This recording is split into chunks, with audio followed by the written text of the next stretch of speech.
gua. Tapi sebenarnya saya tidak bermaksud begitu. Walaupun itu jelas pengaruhnya luar biasa, tetapi yang saya mau katakan secara positif, bukan yang negatif. Karena pengaruh Hawa untuk membuat Adam jatuh itu sangat besar sekali, ya. Nah, wanita dan pengaruhnya. Next kita akan lihat. Saudara, wanita yang dikasih Tuhan di banyak negara, ya, budaya di negara-negara tertentu banyak sekali merendahkan peran wanita. Jadi wanita itu diklasifikasikan sebagai manusia kelas 2. Termasuk Indonesia, sampai pejuang wanita Kartini itu berupaya sekuat tenaga untuk membuat wanita itu sederajat, selevel dengan pria. Ya, sangat dikenal dengan habis gelap terbitlah terang. Jadi wanita-wanita zaman itu juga sebenarnya diklasifikasikan sebagai manusia kelas 2, rendah.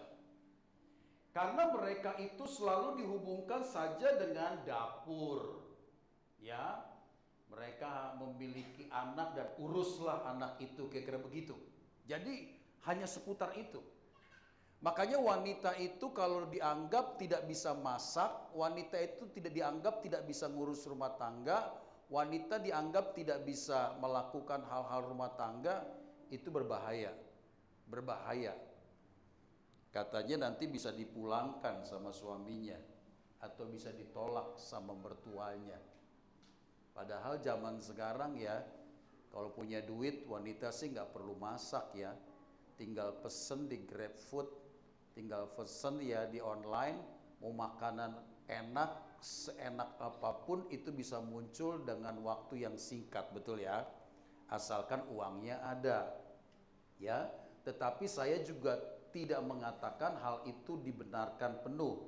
Wanita setidak-tidaknya menguasai bagian dapur, kalau enggak bahaya juga menurut saya ya, kecuali kalau memang dia suaminya konglomerat ya, yang pembantunya sudah belasan, ya oke lah kalau begitu.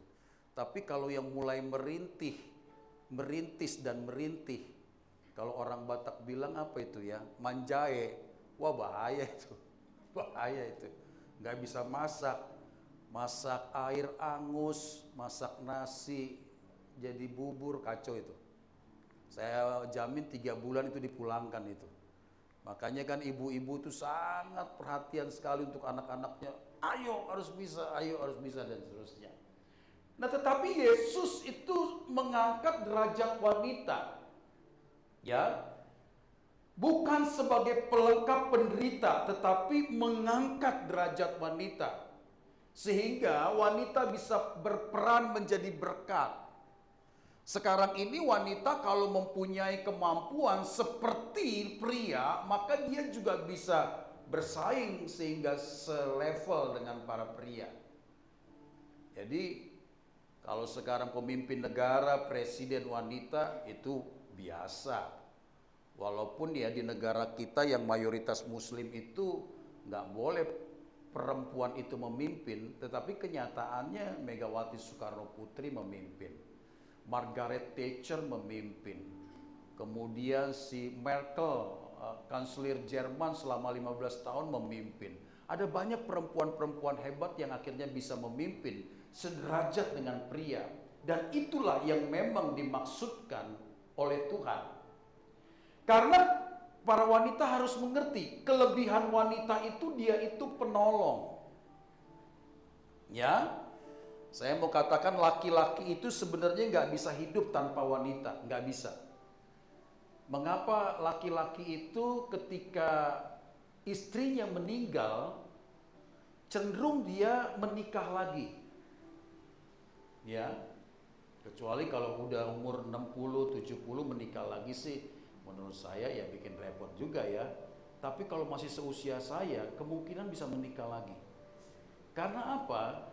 Pria itu nggak bisa ngurusin hal-hal yang tetek bengek, urusan-urusan kecil ya, itu dia nggak bisa itu ya. Kalau wanita itu bisa, makanya saya pernah katakan Wanita itu sebagai penolong hebatnya begini. Dia bisa mengerjakan 2-3 hal dalam satu waktu. Misalkan sambil nyuci, sambil ngomel. Nah, tangan bekerja, mulut juga nyap-nyap. Nah, itu sebenarnya pekerjaan yang hebat itu. Laki-laki nggak bisa. Laki-laki nggak bisa. Kalau laki-laki dia sedang serius misalkan di depan laptop begini ya. Terus istrinya datang, Pak, gitu. Makanya saya sering debat sama istri saya. Kalau saya lagi pegang laptop gitu, dia bilang, Pak, Papi, memang bukannya dibuat-buat, nggak bisa. Makanya gini ya, ibu-ibu, supaya kamu dicintai sama suamimu, kamu mesti ngerti pria itu secara psikologis bagaimana. Gini, kalau pria itu pulang kerja, suami pulang kerja, jangan ditanya apapun. Pak, baru pulang ya, capek ya. Dibilang kalau dia yang jawab, kalau nggak dimaki aja udah syukur. Udah tahu capek, nanya lagi. Nah kita jadi nanti ribut. Juga sama sih, galak amat sih, ditanya baik-baik. Memang sebenarnya laki-laki nggak mau ditanya. Dengar baik-baik ini yang saya katakan. Laki-laki itu nggak mau ditanya. Jadi bagaimana Pak sikap kita? Kalau laki-laki datang itu layani saja sudah. Kasih air minumnya, sediakan apa yang diperlukannya, diamin saja. Ini menurut psikologi ya yang saya baca. 10 menit kemudian nanti dia yang akan panggil istrinya. Dia akan nanya, dia akan memulai percakapan. Jadi kalau kamu yang memulai percakapan di saat dia pulang dalam keadaan capek, itu nggak dijawab. Kamu merasa kamu nggak dihargai, konflik lagi. Sebenarnya hal-hal sederhana yang wanita itu perlu tahu supaya nggak terjadi konflik dalam keluarga. Ya, saya kalau khotbah di depan kaum pria, saya bilang begini, wanita itu ingin didengar. Karena wanita itu mampu memproduksi 25.000 kata dalam sehari. Makanya wanita itu kan, lihat, ngomong terus ya. Sebab dia mampu memproduksi 25.000 kata. Itu menurut survei di Amerika loh. Nah kalau hasil dari pikirannya, perkataannya itu nggak dia keluarkan, itu kan bisa ngumpul di otak, bisa jadi tumor otak itu. Makanya biarkan perempuan itu ngomong. Tetapi saya juga ajarkan kepada wanita-wanita begini, kalau kamu mau didengar, jangan biarkan laki-laki itu dalam perut kosong. Nggak mungkin kamu bisa didengar. Nah laki-laki kalau mau mendengar, kasih dia makan. Kalau dia udah kenyang, dia akan bilang begini, pandoko nih manusia. Dia ngomong apapun didengar. Nah ini kan sebenarnya hal-hal kecil, hal-hal sepele yang kita harus tahu supaya nggak terjadi konflik. Karena wanita itu penolong. Ya, dalam bahasa Ibraninya Ezer. Ya, Adam yang ditolong. Jadi katanya gini, kalau Adam dibuat dari debu, oleh Allah itu dibuat dari debu dan tanah, Hawa diciptakan dari tulang. Kan kuatan tulang. Itu katanya. Maka wanita itu harus mengerti bagaimana jadi penolong. Karena penolong itu lebih kuat dari yang ditolong. Oke, mau kita pelajari baik-baik ya. Oke, next kita lihat. Nah, kita belajar dari kisah Deborah. Dalam Hakim-Hakim 4, ayat 4 sampai 10 nanti baca di rumah karena ini handphone saya semuanya sedang dipakai. Ini Deborah ini seorang nabiah. Kalau laki-laki itu nabi, perempuan itu nabiah. Tetapi dia juga seorang hakim. Pada waktu itu bangsa Israel tidak memiliki raja. Sebelum mereka memiliki raja, mereka dipimpin oleh hakim. Hakim inilah yang akan menentukan bagaimana perjalanan bangsa Israel. Hakim inilah yang akan menentukan bagaimana ketika terjadi masalah konflik. Hakim inilah yang akan memutuskan segala sesuatu. Dan Deborah adalah hakim wanita satu-satunya. Perhatikan. Jadi pada zaman perjanjian lama dulu pun wanita itu sudah memiliki kiprah yang luar biasa. Karena dia sudah menjadi hakim yang memimpin bangsa Israel, bangsa yang besar itu, umat Allah. Nah kita akan lihat next, bagaimana dengan Deborah. Saya katakan tadi, Deborah itu nabiah dan hakim. Dia seorang yang peka dengar suara Tuhan dan menerima hikmat untuk memecahkan masalah bangsa yang dipimpinnya, bangsa Israel.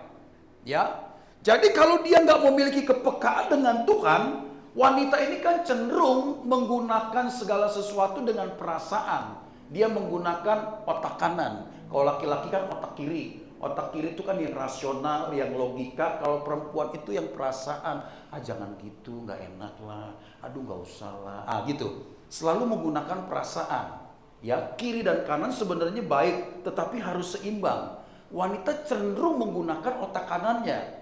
Nah, kalau seandainya dia adalah seorang hakim yang memimpin bangsa yang tegar tengkuk, keras kepala, susah diatur dengan perasaan, maka saya percaya dia nggak akan mampu. Tetapi Deborah memimpin oleh karena dia memiliki kepekaan mendengar suara Tuhan. Ya, kepekaan mendengar suara Tuhan. Bagaimana supaya kita bisa memiliki kepekaan mendengar suara Tuhan seperti Deborah? Maka yang pertama harus intim dengan Tuhan. Jadi sebenarnya memang ya, pria itu pada dasarnya dia adalah imam, ya, pemimpin dalam rumah tangga, dalam keluarga. Tetapi kenyataannya wanita itu jauh lebih banyak memiliki waktu. Maka dia harus memiliki keintiman dengan Tuhan. Ya, jangan sibuk. Kemarin saya setelah habis beli kajon ya, habis beli kajon, beli gitar, saya sempet nongki ya di coffee box sama Miracle, sama Jonathan, sama Bella. Lalu di situ sudah ada kumpulan ibu-ibu sosialita, ya, mereka pakai serba hijau gitu. Jadi kalau wanita-wanita sosialita itu kan udah apa ya, ini dress code-nya hijau ya gitu. Oh semuanya pada hijau ngebling-bling begitu ya. Ya ampun. Itu seusia saya yakin tidak kurang dari 50 tahun. Tapi gayanya kayak Cen-Cen Labadia gitu. Ya, ada saya bilang ini nggak tahu keriput apa gimana gitu sih, kita ketawa aja. Saya Jonathan Bella ketawa ngakak diem aja gitu. Ya, sebab mereka seperti lupa umur. Ya, lupa umur. Jadi memang kalau orang ketemu dengan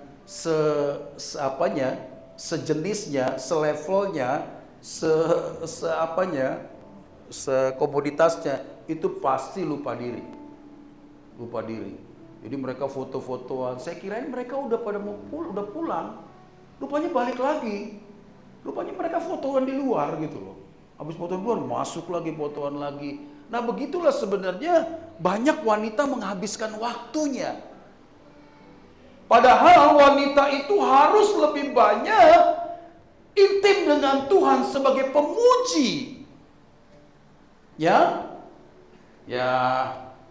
menurut saya yang namanya sosialita gitu nggak penting lah ya. Nggak penting. Sebab sosialita itu pertama mau pamer. Percayalah. Pamer. Nanti kalau ngomong ditanya, suamimu kerja apa sekarang? Biasalah, bagian marketing, pemasaran. Gak taunya cuma sebagai sales aja begitu kan. Tapi pakai bahasa-bahasa supaya kelihatan keren. Kalau suamimu sekarang kerja apa? Ya biasalah, dia suka round gitu. Padahal kerja Grab online gitu ya, tapi ngomongin round. Saya kan udah tahu lah ibu-ibu sosialita lah ya. Jadi dipaksakan ya, pakai macam-macam lah. Gak usah. Menurut saya gak usah. Ibu-ibu itu lebih baik sebagai pemuji. Percayalah, dalam hadirat Tuhan, dia temukan keintiman dengan Tuhan, dia peka dengar suara Tuhan. Daripada cuma begitu-begituan ya. Nah, perhatikan. Sehingga Deborah itu tahu kehendak Tuhan dan dia mampu memimpin umat Tuhan yang tegar tengkuk, keras kepala. Aduh, wanita mimpin bangsa Israel itu gimana ceritanya? Sedangkan Musa saja sampai pernah melempar loh batu itu, 2 loh batu. Wah, saking ngamuknya karena bangsa ini menyembah kepada patung lembu emas. Saking bebalnya, bagaimana perempuan yang memimpin bangsa ini, yang menggunakan perasaannya, nggak mungkin kalau dia tidak mendengar suara Tuhan. Maka ibu-ibu wanita yang dikasih Tuhan, hikmat tidak sama dengan kepandaian. Ya, Deborah ini memiliki hikmat. Kepandaian itu bisa diperoleh di bangku sekolah, pengalaman dan sebagainya. Tapi hikmat itu datang karena takut akan Allah. Jadi hikmat itu adalah sesuatu yang Tuhan berikan kepada kita untuk kita bisa mengatasi masalah di waktu yang tepat dengan cara yang pas. Itu hikmat. Masih ingat Salomo ketika dua orang ibu datang ngaku, dua-duanya ini ibu ini ngaku, ini anakku, ini anakku. Ya udahlah kalau begitu belas saja bagi dua. Itu hikmat loh. Pada zaman dulu itu hikmat. Kalau sekarang mungkin ya nggak bisa dong. Itu kan bisa dipenjarakan kalau begitu. Tapi itu hikmat zaman dulu. Nah, Salomo tahu ketika seorang ibu berkata, nggak usah, jangan, biar dia saja. Nah, dia tahu inilah ibu yang benar. Karena ibu yang palsu pasti membiarkan kalau dia mungkin terbunuh seperti itu. Nah, kalau kita memiliki hikmat, wanita-wanita memiliki hikmat, betapa luar biasanya keluargamu. Betapa hebatnya nanti keluargamu diberkati Tuhan. Ya, masih ingat khotbah 2 minggu lalu saya khotbah tentang pondasi yang kuat dalam keluarga. Salah satunya adalah keintiman dengan Tuhan, dijalin dalam ibadah. Makanya ibadah itu penting sekali. Jangan tinggalkan jam-jam ibadah. Ate, Ibu Silamban. Uboto dong, naloja, kan? Pulang ke Rejo tapi paksa kemari. Good. Karena kita tahu cinta Tuhan. Ya, Ibu Siaan ya, mungkin capek langsung buru-buru kemari jauh dari Tanjung Merawa, Opung Posma. Semuanya ini kan orang-orang yang mungkin kelelahan karena seharian harus mengerjakan ini itu. Tetapi kita juga harus mengerti betapa pentingnya ibadah itu. Ya, supaya kita memiliki hikmat dan kita memiliki pengetahuan untuk mengatasi situasi yang tidak mudah. Terus next kita lihat. Nah, kita mau belajar dari peristiwa Deborah, ya. Deborah itu yang pertama tahu panggilannya. Ya. Makanya kita ini kaum wanita harus mengerti apa yang menjadi panggilan kita, apa yang menjadi calling kita. Saya sudah katakan berkali-kali, tidak ada manusia yang terlahir tanpa memiliki satu pun kemampuan, talenta, bakat dalam dirinya. Tidak mungkin. Kecuali kalau orang itu, sorry ya, dia mungkin terlahir dalam keadaan yang tidak normal, mungkin saja dia bisa, apa ya, kalau udah begini. Gitu, udah ngiler gitu ya. Apa sih penyakit apa namanya ya? Dulu saya punya tetangga begitu, itu dokter sudah bilang, usia sekian dia pasti meninggal. Usia remaja dia pasti meninggal. Salah satu pendeta GBI Kol yang di Denpasar Bali kan juga begitu. Anaknya tuh sakit apa namanya ya? Lama-kelamaan dia lumpuh, nggak bisa bergerak. Bener, usia remaja dia meninggal. Ya, nah, tetapi anak ini punya kemampuan melukis dan banyak hal dia bisa mampu. Tapi kalau udah sampai begini, ngiler gitu ya udah, itu mungkin oke lah, kita nggak ngomong sampai ke situ. Tapi kalau manusia normal, seperti apapun dia pasti punya kemampuan. Ya, makanya temukan apa yang menjadi karunia, apa yang menjadi bakat dalam dirimu, kembangkanlah itu untuk engkau melayani Tuhan. Jangan paksa dirimu untuk melayani Tuhan di tempat yang kamu sebenarnya tidak bisa di situ. Itu bukan jadi berkat, tetapi orang bisa menjadi bersungut-sungut dan marah. Deborah sadar dirinya itu adalah pemimpin, penyambung lidah Tuhan, maka dia berperan di situ untuk dia memimpin umat Tuhan.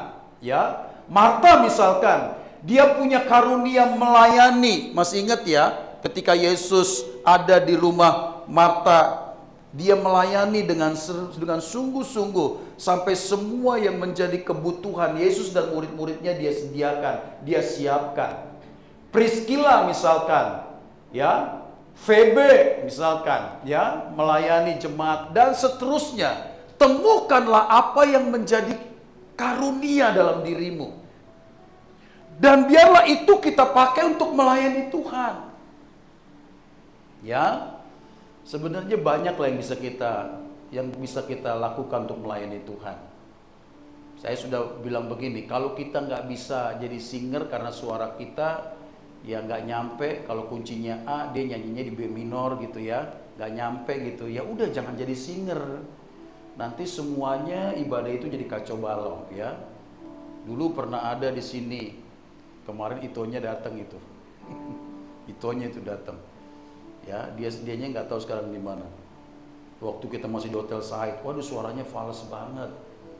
Tapi pengennya jadi singer, ya kita kan hari itu nggak punya pelayan, ya udahlah siapa aja naikin aja begitu. Aduh fals banget. Saya turunkan lah dari mixer, tapi dia begini, suruh naik. Tuh, waduh saya bilang nggak tahu diri amat ini orang. Tapi udahlah, saya naikin kacau sekali. Ya, tapi kita mesti bilangnya bagaimana, takut nanti dia nggak datang lagi gitu ya.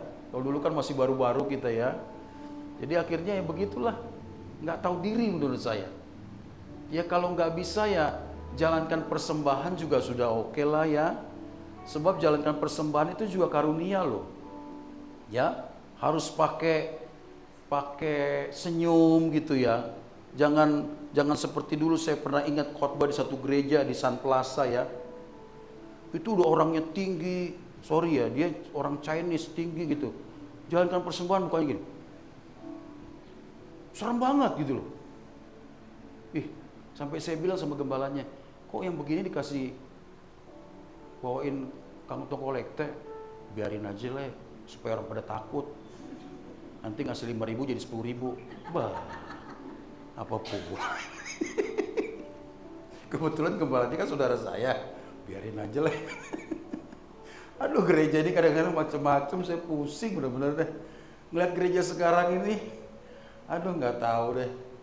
Saya sih nggak mau begitu-begitu. Saya selalu bilang kalau membawa persembahan itu harus dengan senyum, gitu ya. Ntar kalau begitu Pak, tahu nggak, orang ngasih gopek, biarin. Itu urusannya dengan Tuhan. Yang penting kita melayani dengan serius. Ntar dikasih duit goceng sepotong loh Pak, biarin. Itu urusannya dengan Tuhan. Tapi kalau kita melayani, gitu ya, itu butuh kemampuan. Ya, penerima tamu misalkan jadi aser, jangan Anda anggap rendah. Oh yang keren tuh kalau di podium Pak, kalau di bawah podium kan orang nggak nyaksikan, apalagi cuman aser, nggak boleh begitu. Semua pelayanan harus kita kerjakan dengan baik, amin. Temukan bakat kita apa. Saya juga sebelum jadi pengkhotbah saya pernah jadi guru sekolah minggu. Saya juru sekolah minggu tuh all out loh, bener. Sampai saya tuh masih diundang untuk KKR Natal sekolah minggu. Saya masih ingat, karena saya bergerak all out gitu, semua mimik wajah saya. Kalau saya sekarang mungkin cerita sekolah minggu masih bisa lah, ya. Sebelum jadi pengkhotbah begini, dan saya tahu ketika saya punya karunia, punya bakat sebagai pemberita Injil Kristus, sebagai pengkhotbah, saya terus belajar, saya terus kembangkan diri saya. Makanya kayak begini-gini kan saya rekam, bukannya saya upload, bukannya saya taruh di media sosial, saya dengar lagi. Kata-kata apa yang salah, ya, bagaimana gerak saya, itu saya pelajari terus loh. Dan kadang-kadang saya bisa dengar khotbah saya itu sampai 4-5 kali tuh. Sampai istri saya, anak-anak bosen gitu. Dengar bosen begitu-gitu gitu. Tapi saya dengerin. Karena saya mau terus mengupgrade. Saya mau terus mengembangkan diri saya. Temukan apa yang menjadi panggilanmu. Supaya disitulah engkau bisa berkembang dan melayani Tuhan. Terus kita lihat. Yang kedua, tahu menempatkan diri. Ya, jangan sok tahu, merasa semuanya serba tahu. Nah, yang begini nih yang bikin kacau segalanya. Priscilla dan Aquila jadi berkat di rumah. Perhatikan, jadi berkat di rumah. Jadi pelayanan itu harus dimulai dari rumah. Jangan repot-repot untuk melayani di gereja, jangan repot-repot untuk mengikuti kegiatan sosial, apapun program gereja, kalau rumahmu belum beres.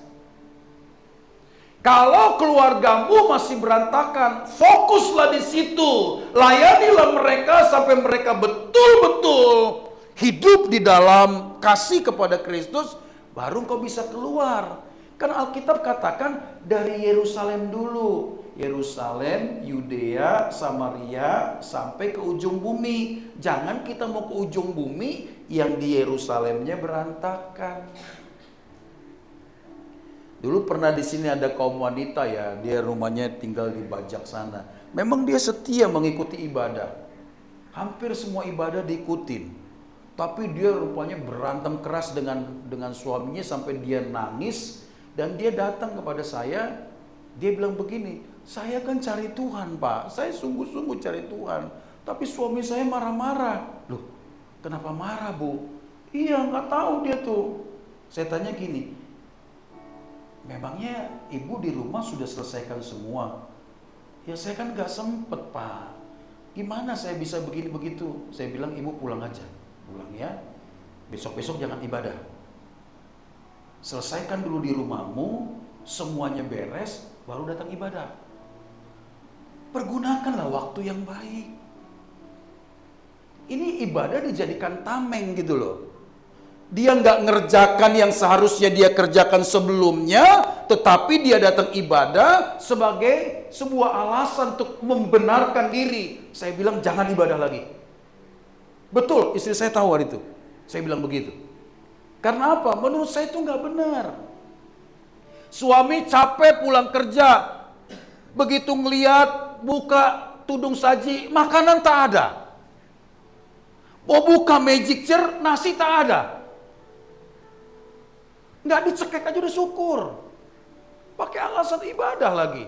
Saya bilang nggak betul itu ibu. Makanya kalau suamimu marah sampai seperti itu wajar. Saya pun pendeta akan seperti itu. Masa sih Pak? Iyalah. Wong saya capek, yang seharusnya saya mendapatkan apa yang saya harus dapatkan di rumah, tapi saya tidak mendapatkan. Itu kemarahan bisa memuncak itu. Ya, jadi wanita-wanita ini, tadi saya katakan bukan berarti diklasifikasikan kelas 2 yang cuma ngurusin rumah, dapur dan sebagainya. Enggak, tapi memang disitulah tempatmu. Makanya saya pernah khotbah di mahasiswa fakultas kedokteran.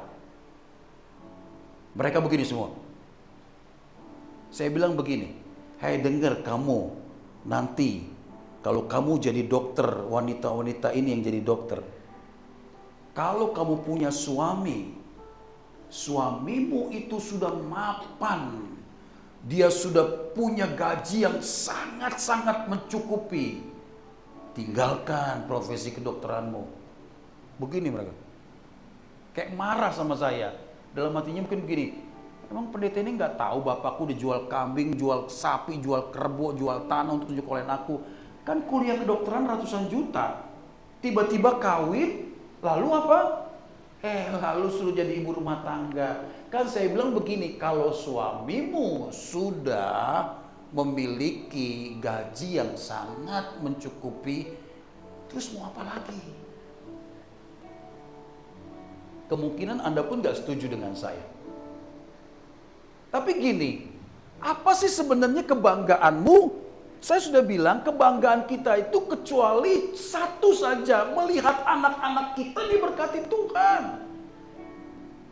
Itu gak bisa tidak, kecuali mereka ada dalam pendampingan. Mereka ada di dalam contoh teladan.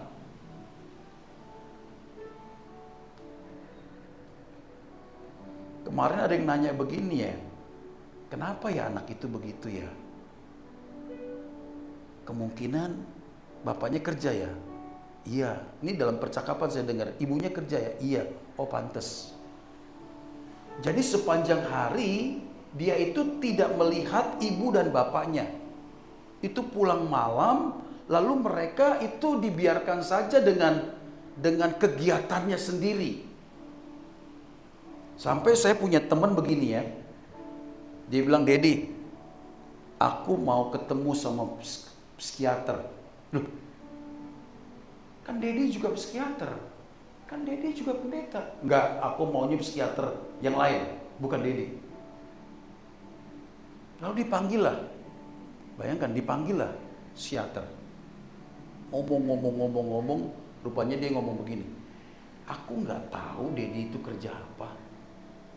Kok pagi sampai pulang malam. Kadang sampai jam 11, jam 12. Setiap hari gitu. Aku benci sama Dedi. Aku nggak suka sama Dedi. Kerja apa itu katanya. Jadi akhirnya psikiater ini ngomong lah sama Dedinya kan. Cerita begini. Enggak loh, tapi saya kasih waktu loh. Kalau setiap hari Minggu saya ajaknya dia jalan. Setiap hari Minggu kami sama-sama loh. Tapi Senin sampai Sabtu kemana? Kan saya kerja. Anak ini terhilang. Anda ngerti nggak maksud saya? Betapa berharganya anak-anak itu. Kalau kita bandingkan dengan karir uang yang kita kejar, tapi kita kehilangan mereka. Untuk apa?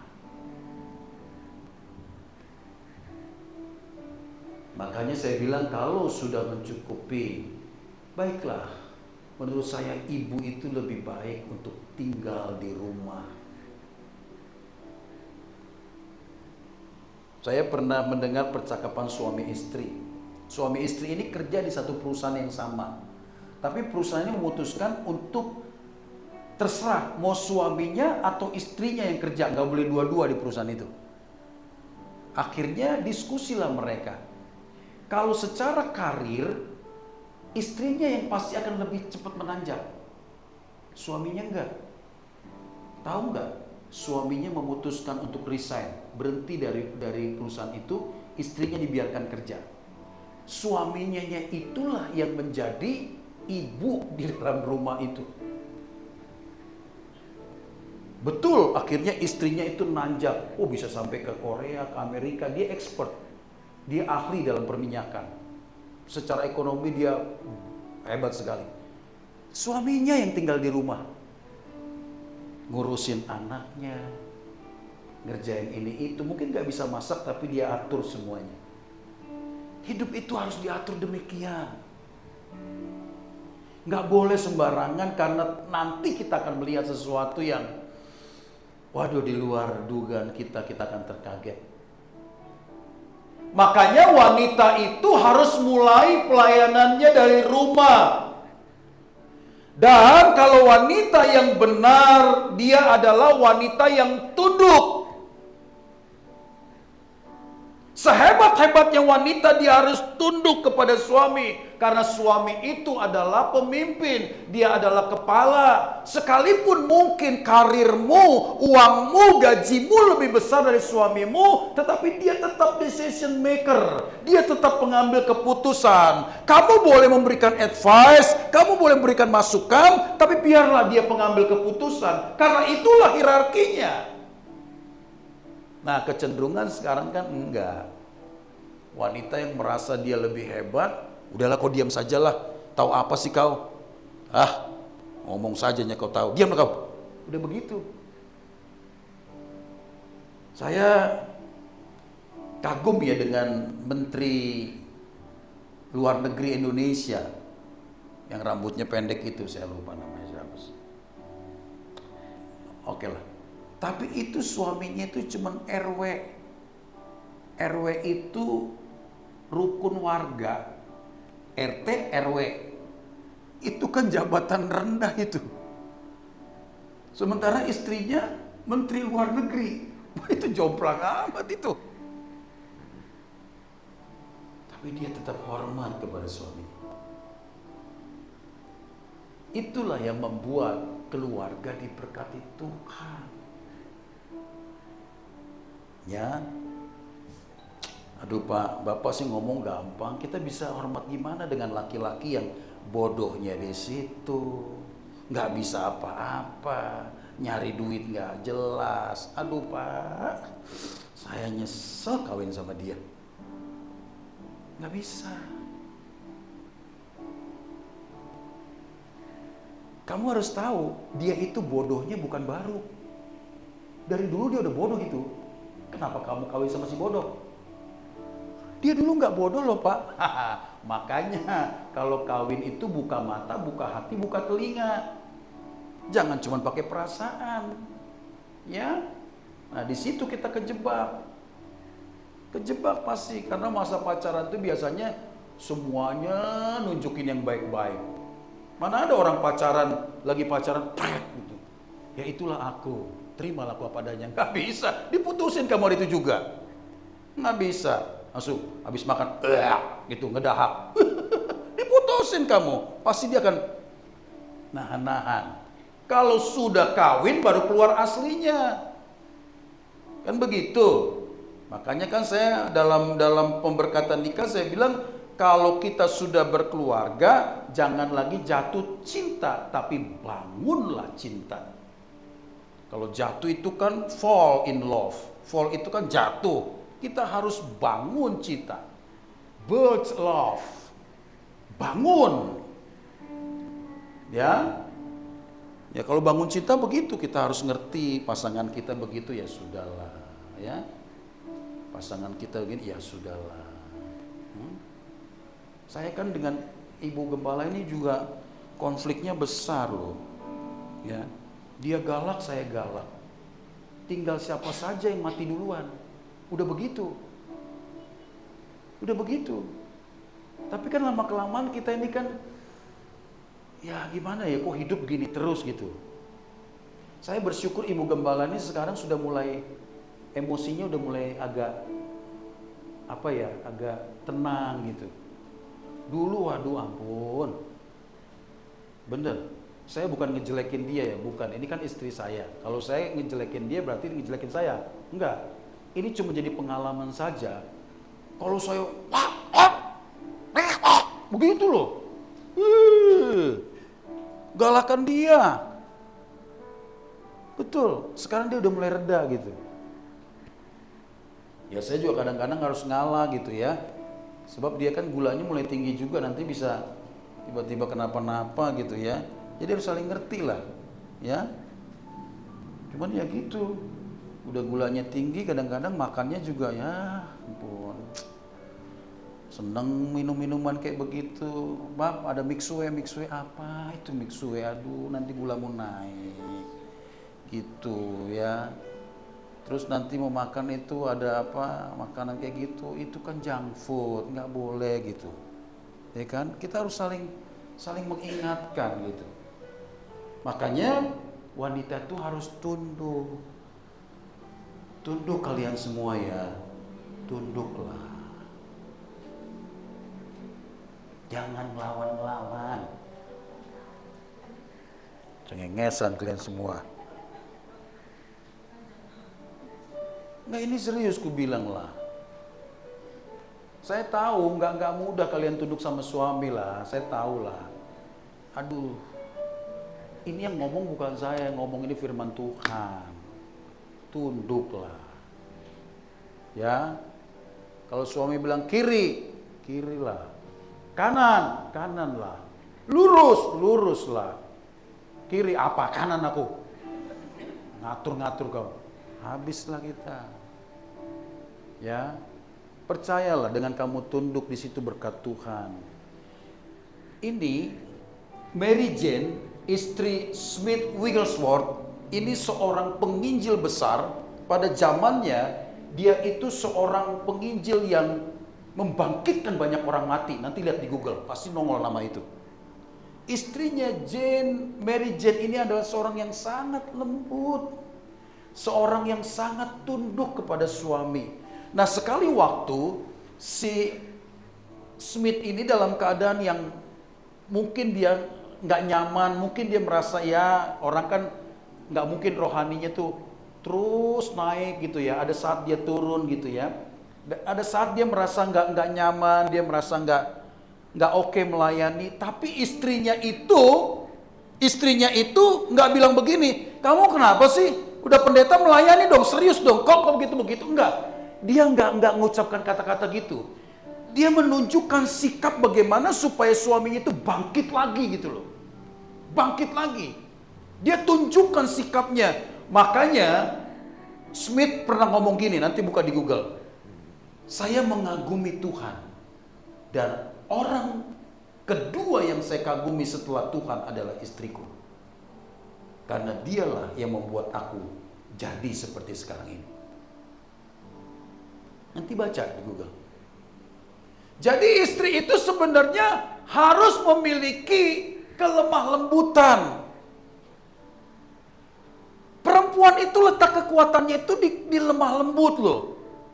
Makanya saya heran kalau sekarang kok ada wanita yang ikut-ikut nge-gym supaya badannya itu kayak kelihatan keker. Banyak loh sekarang wanita cantik-cantik pula itu loh. Dalam hati saya, untuk apa ya mereka begini ya? Saya nggak ngerti loh. Harusnya wanita itu kalaupun dia olahragawan, pilihlah olahraga yang memang itu wanita gitu loh. Kalau misalkan angkat berat sehingga badannya berotot, itu bukan wanita loh. Itu bukan olahraga wanita. Ya. Saya terus terang, wanita secantik apapun kalau dia keker, kalau dia gagah, saya takut. Saya takut dan saya memilih untuk tidak menjadikan istri itu. Dicekek saya nanti. Dibanting saya. Benar lah, dia pasti lebih kuat dari saya. Orang angkat-angkat berat begitu. Ngapain wanita begini? Wanita itu letaknya, kekuatannya itu di kelembutan. Ya Pak.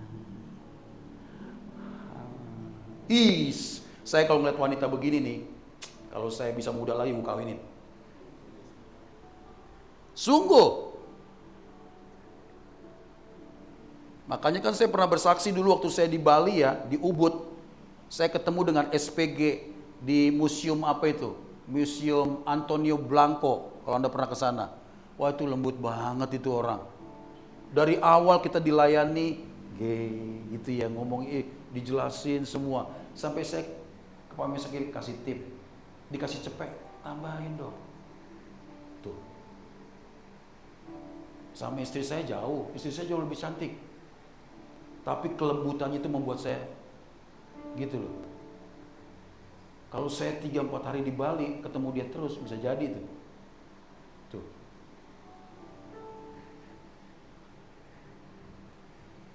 Kenapa kamu nggak pada lembut? Kita kan wanita Batak, Pak. Wanita Batak itu memang dari cara bicaranya pun seperti itu. Aduh. Janganlah, wanita tetap wanita lah. Wanita Batak pun bisa lembut. Sudah kubilangnya Pak. Tetap logatnya Batak. Sudah kubilangnya Pak. Sudah kubilang, kan beda. Batak tetap Batak. Sudah kubilangnya Pak. Sudah kubilang Pak. Nah beda. Tetap Batak. Lembut itu ya lembut. Ya, jadilah lembut. Percayalah kau akan dicintai suamimu. Jangan galak-galak. Kenapa sih perempuan bisa pada galak? Saya nggak ngerti loh. Aduh. Saya ngomong gini ya, saya mewakili para laki-laki. Kalau ditanya semuanya sama. Percayalah omongan saya. Kalau kamu bisa lembut, udah saya bilang laki-laki jangankan gajinya. Tipnya, uang recehannya pun dikasih sama kamu semua. Ini galak banget, mentang-mentang ngomel, aduh. Untung aja dia masih bisa pulang, kalau nggak pulang dia, aduh, pergi ke kandang lain, habis lah kita. Biar aja dia pergi Pak, tak nguntungin itu. Nah kan, makin kacau lagi. Ya, lembut, supaya hidupnya jadi tentram. Ya. Pak, Bapak kayaknya nyudutin wanita deh, kayak wanita terus yang harus ngalah. Emang kamu yang harus ngalah. Namanya kamu penolong. Kenapa nggak laki-laki suruh ngalah? Aduh, laki-laki itu udah begitulah orangnya. Betul. Harusnya laki-laki perempuan itu yang punya kelemah lembutan itu bisa menenteramkan semua. Ya. Jangan udah kalau ngomong gak pakai koma, pusing. Ya, ngomonglah seadanya. Ya, Pak,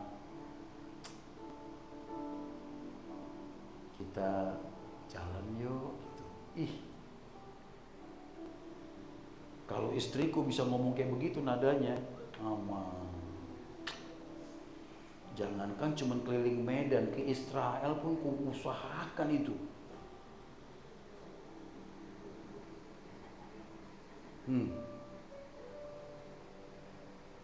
Kenapa Ibu Jusnier nyengir-nyengir? Satu spesies ya. Harus lembut.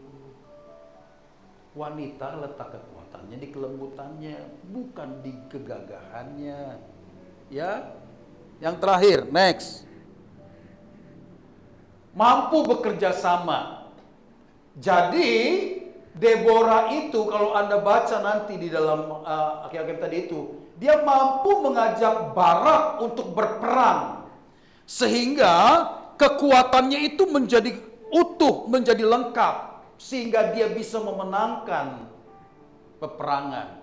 Tetapi Deborah itu bukan hanya mengajak Barak untuk berperang, lalu dia diam saja. Dia ini wanita pemberani. Dia ikut juga berperang. Nanti kalau Anda baca ya, dia ikut berperang. Itu artinya Deborah ini berani mengambil keputusan-keputusan sekalipun itu tidak mudah. Ya. Wanita pemberani akan dipakai Tuhan. Misalkan kalau kita baca tentang Esther, ya, tentang wanita yang dikubur Yesus itu ya, setelah Yesus dikubur itu kan wanita-wanita datang pagi-pagi hari itu merempah-rempahi mayat Yesus, itu mengambil sebuah tindakan yang sangat berani. Itu bahaya sekali. Itu bahaya sekali. Sebab dia bisa berurusan dengan tentara Romawi, tetapi mereka berani. Lalu kita lihat Maria ibu Markus menjadikan rumahnya sebagai tempat ibadah. Di jemaat yang mula-mula itu kan orang-orang itu kan dikejar-kejar. Kalau ketahuan ibadah mereka bisa dibunuh, mereka bisa disiksa. Tetapi dia berani untuk menjadikan rumahnya sebagai tempat ibadah. Ini artinya wanita-wanita pemberani. Tetapi beraninya bukan berani ngelawan suami. Beraninya bukan berani yang nggak ketentuan. Berani untuk melakukan tindakan yang benar di hadapan Tuhan. Makanya mereka diberkati Tuhan. Ya, mari jadi wanita-wanita pemberani. Yang bisa mengambil keputusan di saat-saat yang tidak mudah. Percayalah, nanti kita semua diberkati Tuhan. Amin. Ayo mulai sekarang. Mulai memiliki ketertundukan, kelemah lembutan, ya, kesucian hidup. Wah, percayalah, rumah tanggamu nanti diberkati Tuhan. Diberkati Tuhan. Engkau melihat suamimu itu menjadi suami yang mengasihimu, mencintaimu. Engkau melihat anak-anakmu menjadi anak-anak yang hormat dan patuh kepadamu. Karena apa? Karena kamu bisa menjadi wanita yang memiliki pengaruh yang luar biasa. Amin. Saya berdoa wanita-wanita di sini akan menjadi wanita-wanita yang hebat. Wanita-wanita yang akan Tuhan pakai dengan luar biasa untuk melihat keajaiban Tuhan dinyatakan. Selamat berjuang, kiranya Tuhan menolong kita semua. Amin. Mari pemain musik maju ke depan. Kita mau naikkan pujian kita bagi Tuhan. Haleluya.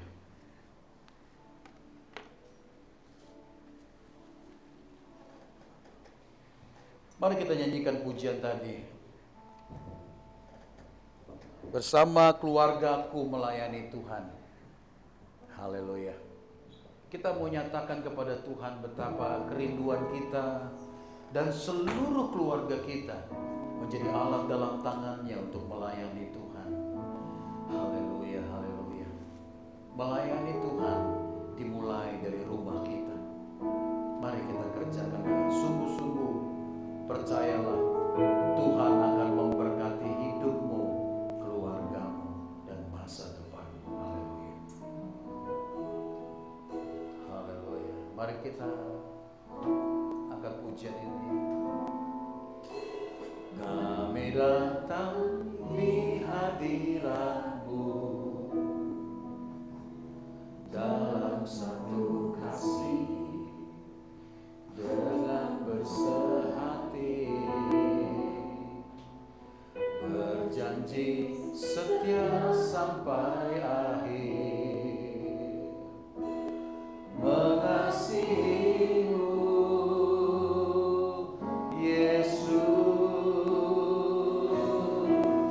Bersama keluargaku melayani Tuhan, bersatu selamanya mengasihi Engkau. Tiada yang dapat melebihi kasih-Mu ya Tuhan. Bagi kami Engkau segalanya. Yuk kita sama-sama bangkit berdiri. Dari awal kita akan pujiin dengan sungguh haleluya. Kami datang di hadirat-Mu. Amin. Bapa satu kasih sehati, berjanji setia sampai akhir, mengasihimu, Yesus. Mari dengan sungguh katakan, bersama keluargaku melayani Tuhan, bersatu selamanya mengasihi Engkau. Tiada yang dapat melebihi kasih-Mu ya Tuhan.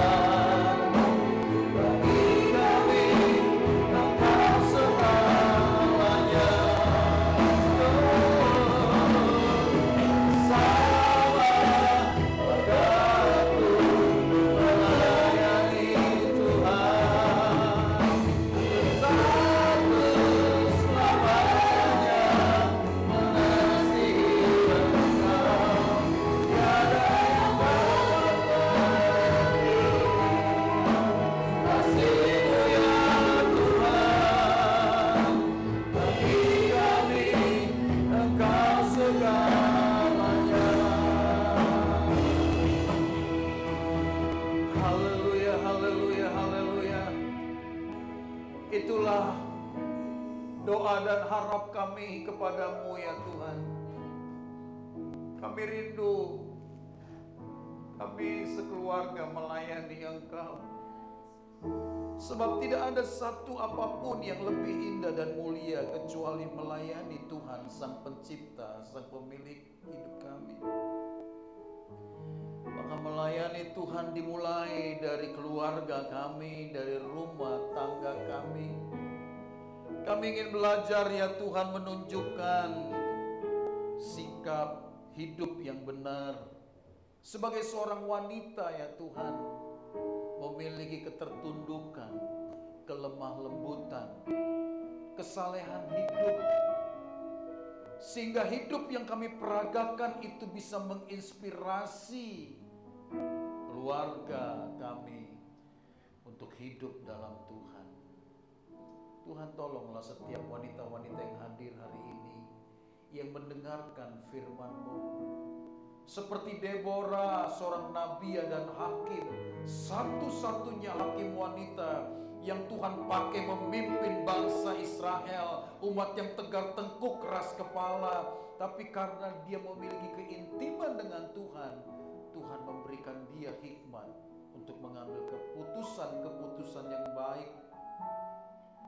Tolonglah setiap wanita-wanita yang ada ini juga memiliki keintiman dengan Tuhan, hati yang mengasihi Tuhan, sehingga setiap keluarga kami menjadi keluarga yang diberkati Tuhan.